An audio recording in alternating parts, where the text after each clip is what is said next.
Shalom Bapak Ibu Saudara sudah dikasih dalam Tuhan. Tiba saatnya kita akan datang pada Tuhan. Kita rindu akan hadirat Tuhan dalam hidup kita. Kita mau merasakan hadirat Tuhan sungguh luar biasa dalam hidup kita. Kita mau lebih sungguh-sungguh lagi datang pada Tuhan. Kita mau iringi dengan lagu pujian waktu Tuhan. Bila Kau izinkan sesuatu terjadi.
Bapa kami yang bertahta di dalam kerajaan surga, kami mau menyampaikan sabda firman-Mu. Biarlah sabda firman-Mu ini boleh menjadikan berkat buat kami semua. Dan kiranya Engkau hadir menjamah hamba-Mu, supaya apa yang keluar dari mulut lidah hamba-Mu tidak sia-sia. Olehnya Bapa, kami serahkan sepenuhnya, dari awal, pertengahan hingga akhirnya. Di dalam nama Yesus kami siap untuk mendengarkan firman-Mu. Haleluya. Amin. Ya. Firman Tuhan pada saat ini saya ambil dalam 1 Korintus pasal 15 ayat yang ketiga mulai. Demikian bunyi firman Allah. Sebab yang sangat penting telah kusampaikan kepadamu, yaitu apa yang telah kuterima sendiri, ialah bahwa Kristus telah mati karena dosa-dosa kita, sesuai dengan kitab suci, bahwa Ia telah dikuburkan, dan bahwa Ia telah dibangkitkan pada hari yang ketiga, sesuai dengan kitab suci, bahwa Ia telah menampakkan dirinya kepada Kefas dan kemudian kepada ke-12 muridnya. Sesudah itu Ia menampakkan dirinya kepada lebih dari 500 saudara sekaligus. Kebanyakan dari mereka masih hidup sampai sekarang, tetapi beberapa di antaranya telah meninggal. Selanjutnya Ia menampakkan diri kepada Yakobus, kemudian kepada semua rasul. Dan yang paling akhir dari semuanya, Ia menampakkan diri juga kepadaku, sama seperti kepada anak yang lahir sebelum waktunya. Bapak, Ibu, saudara sekalian yang saya kasih dalam nama Yesus, apa yang hendak saya sampaikan ini adalah dengan satu penekanan, nilai kebangkitan Kristus bagi kita. Nilai kebangkitan Kristus bagi kita. Peristiwa penyalibannya Yesus sampai peristiwa kebangkitannya Yesus, terus terang saja sangat berarti bagi orang-orang yang hidupnya percaya kepada Yesus. Nilai-nilai yang sangat penting yang perlu kita perhatikan dalam kebangkitan Kristus. Pertama, kebangkitan Tuhan Yesus merupakan hal yang realita atau hal yang nyata, bukan dongeng, bukan cerita fiksi. Terjadi di mana pada saat itu disaksikan oleh orang-orang banyak, bahkan dicatat di dalam firman Allah. Olehnya pada saat ini saya hendak menyampaikan bahwa banyak orang-orang yang berusaha untuk mengaburkan tentang kebangkitan Yesus, supaya hal ini tidak tersiar di seluruh dunia, tetapi semuanya itu terjawab di mana Yesus pada saat hari yang ketiga, pada saat Minggu pagi itu, Yesus bangkit dari kubur. Kebangkitannya Yesus membawa dampak yang sangat-sangat luar biasa. Saya katakan luar biasa, dampak itu terutama dialami oleh murid-murid Yesus, di mana pada saat itu murid Yesus sempat mengalami satu situasi, kondisi yang mencekam. Murid-murid mengalami ketakutan, murid-murid mengalami kekecewaan, murid-murid mengalami keputusasaan. Olehnya pada saat itulah murid-murid merasakan begitu hidupnya seperti tidak berarti. Tetapi Yesus melalui kebangkitannya itu dia menampakkan diri kepada mereka. Menampakkan diri kepada mereka. Ini satu hal yang luar biasa. Olehnya patutlah kita bersyukur bahwa Allah adalah yang bangkit, adalah Allah yang memperhatikan. Memang pada saat itu bukan perkara yang mudah, bukan perkara yang gampang untuk memberitakan tentang kebangkitan Yesus. Karena pada satu para tokoh-tokoh, orang-orang memiliki satu pandangan antara satu dengan yang lain yang berbeda-beda. Bahkan ada orang yang saat itu berusaha untuk menutupi tentang kebangkitan Yesus ini supaya tidak didengar oleh orang banyak. Tetapi semuanya terjawablah sudah melalui kebangkitan Yesus pada saat itu. Sehingga Yesus hidup terbukti di tengah-tengah dunia ini.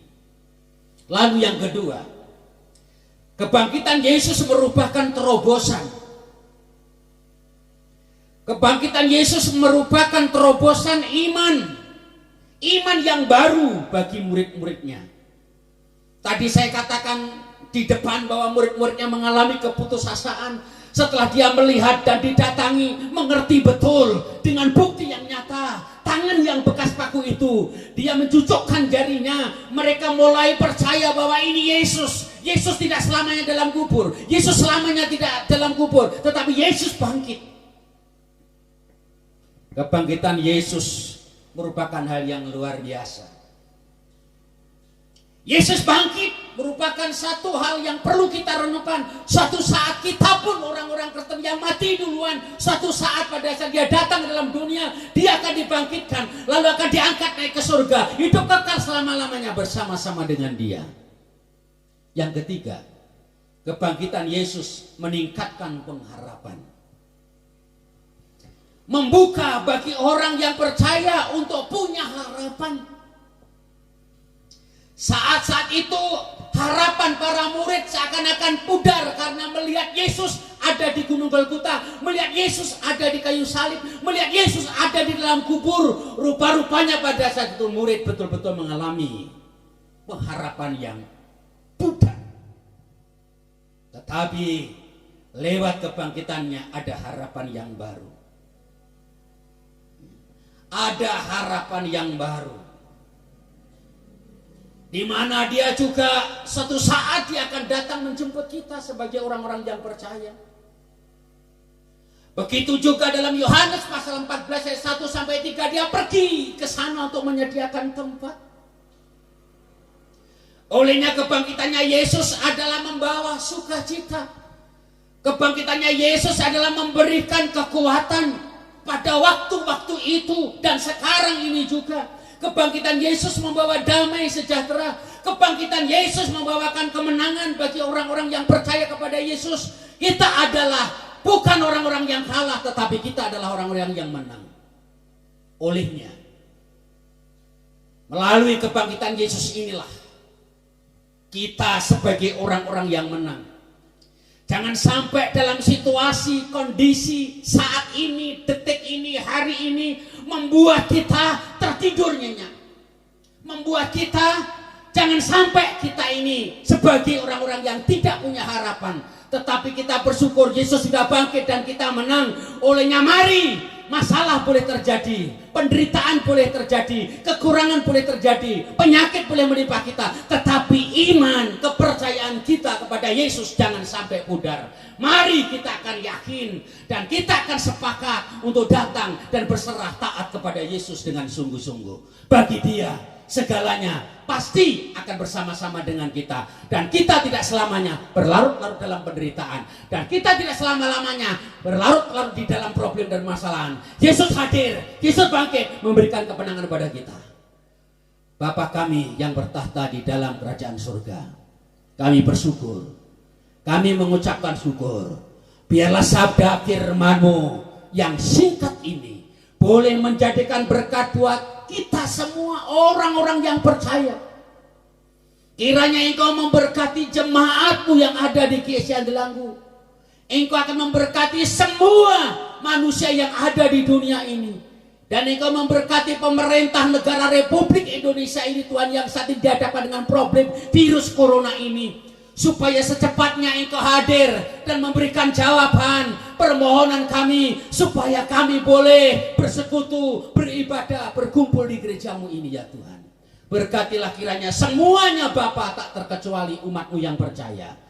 Olehnya berkat dari persekutuan Allah Bapa, Allah Anak dan Roh Kudus, di dalam nama Yesus Kristus, Tuhan memberkati kita semua. Yang percaya katakan amin. Tuhan berkati kita semua.